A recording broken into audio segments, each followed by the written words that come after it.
Hey guys, and welcome back to the channel. In this video I want to do something a little bit different. On my desk where my logo sits, I have this horrible white backdrop, and when I'm painting up and doing like work in progress videos, I either end up getting that in the way, or I've got to set up a backdrop and have to clear my desk off, and it becomes a right pain. So what I'm planning to do is build something to make a really nice backdrop and make it a lot easier for when I'm doing the final sort of photographs, videos of finished models and projects I'm doing for the channel.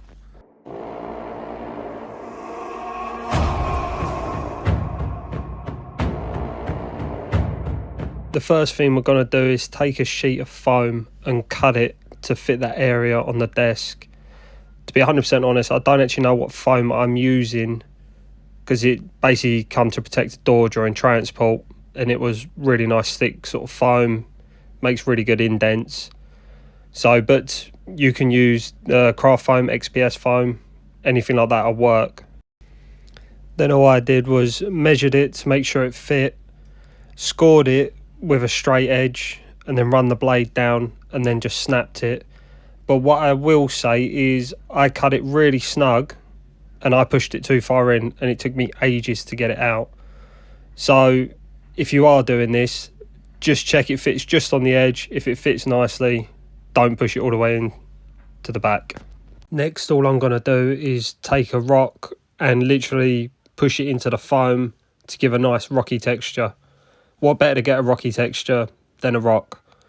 And that's all we want to do, is literally go over the whole board, just pushing it in, changing the direction of the rocks so there's no uniform sort of pattern to it. We want it to be as random as physically possible, and literally go over, push some in like really deep, push some in shallow, and just keep going over the whole thing until you're happy with it. It's done. We're going to move on to the next step.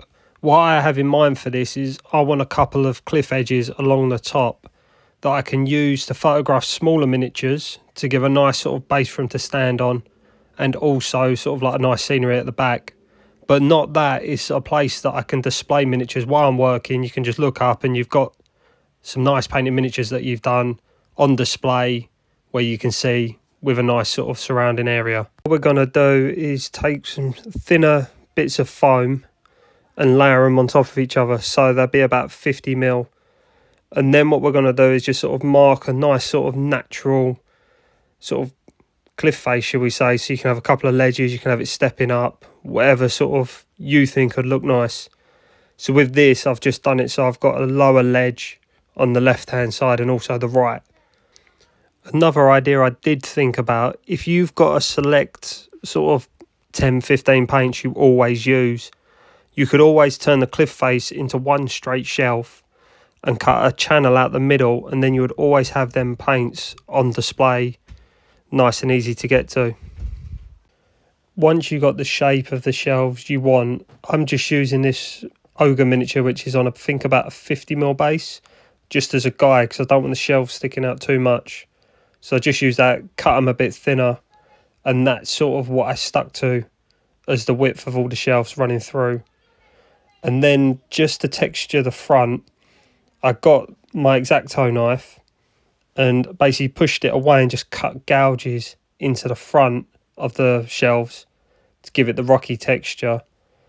Also, we're just going to do exactly the same with these. Get the rock again over all the shelving parts along the top, round the front, and obviously where they're double layered, make sure you do the underside, because if you're doing this and you're sitting at your desk, you don't want to be looking up and finding a straight sheet of foam. Now what we're going to do is glue them together. In the video you are seeing me using PVA glue, but after I did this one, I did switch over to using wood glue, as I found this PVA glue was too watery.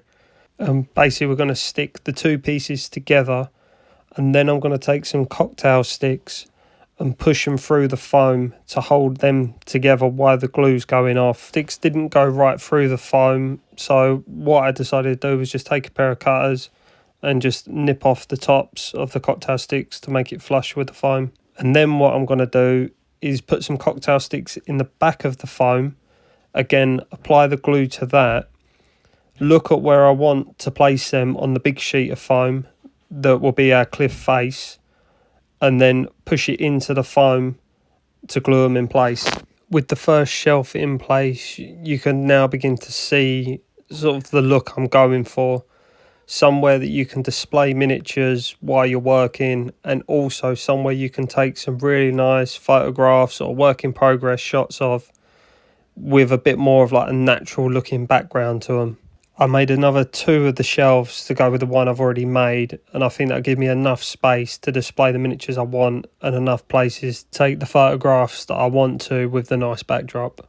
The last thing I'm going to do with this before painting is I'm going to take some all-purpose filler, or any sort of filler you've got laying around, and I'm basically going to fill in the gap where the 2 foams meet, just to make it look like one piece, so there isn't no gaps underneath the cliff edges or anywhere that the 2 foams meet. Now we're on to the painting. I'm going to mix some black acrylic paint and PVA glue together, just to give it sort of like a really nice primer sort of coat to protect the foam, and literally painted this all over everywhere, just making sure I got deep inside them recesses, as some of the grooves that you create with the stones are quite deep, so you just want to make sure you really sort of take your time and get into all the creases. Once the black paint is dry, we're next going to take some like dark grey paint. I mixed black and white together because that's all I had, and basically overbrush this whole piece to give it that sort of grey look, with the black deep into the recesses to give us our shadows.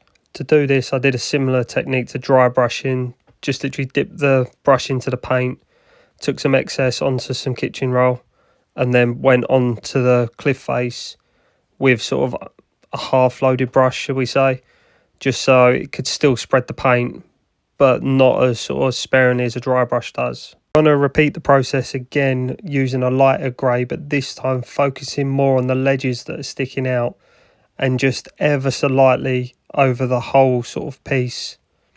And then once that one's done, we're going to take a little bit of pure white and just basically hit the cliff edges, just right on the edges, just to make them stand out.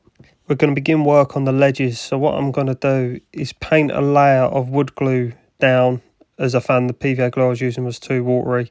I'm going to take some Geek Gaming Scenics Base Ready, and I'm going to apply this to the ledges just to give them that sort of scrubland look. Take some matte Scenic sealant, and I'm basically going to use a pipette and basically go over everything we've just done with the Geek Gaming Scenics Base Ready stuff, and just seal it so it locks it in place. We want to go back to the rock face again, and this time I'm going to do a couple of oil washes just to act as what I've heard being called leopard spotting, where you take a few different colours. So I'm using a green, a yellowy brown and a dark brown, and basically I'm going to mix it up to sort of a wash consistency and put it onto the rock face and let it run down, just to give the stone a bit more of a different coloration like you would see in nature. Once the oil wash is dry, we're going to go back to the light grey we were using for the rock face and just give it one more very light dry brush over where the oils were, just to bring everything round in one colour, just to make it look like it ain't just stuck on, it's actually part of the rock face. The final thing left to do is add all the shrubs and greenery. So I'm using a load of tufts that I've had for the last year. I bought a load on eBay where you just got a random tub of like 400 or 600 different tufts, all different shapes, sizes. And all I'm going to do is take some of the grass ones and any sort of deep cracks in the rock face, I'm just going to dab a little bit of super glue onto the tuft and put it in place. And also work your way up to the ledges that we made on the very top. I put a few of them onto the wall, some of the tufts, just to make it look like the plants were creeping up the wall. And literally you can go as scarce or as mad as you want with this. It's whatever really you find that looks the best. Happy with all the tufts and greenery that you've put in. All that's left to do is put it in place, sit back and enjoy. I'd like to thank you for watching this video. If you made it to the end, I really appreciate it. If you've enjoyed this video, please leave it a like. Consider subscribing to my channel if you're not already. I'd really appreciate it. Until the next time, enjoy your painting and keep it simple.